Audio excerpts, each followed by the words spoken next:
Kwa masikitiko makubwa, natangaza kifo cha Mheshimiwa David Cleopa Msuya, makamu wa kwanza wa rais na waziri mkuu mstaafu wa Jamhuri ya Muungano wa Tanzania, kilichotokea leo tarehe 7 saa 3 asubuhi katika hospitali ya Mzena jijini Dar es Salaam alipokuwa akipatiwa matibabu ya ugonjwa wa moyo.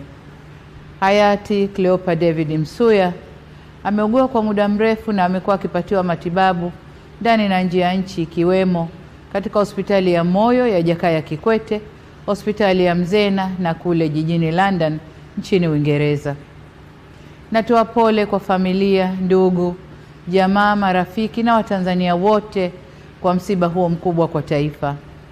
Aidha, ninatangaza siku 7 za maombolezo ambapo bendera zitapepea nusu mlingoti kuanzia tarehe 7 hadi tarehe 13 mwezi huu wa 5.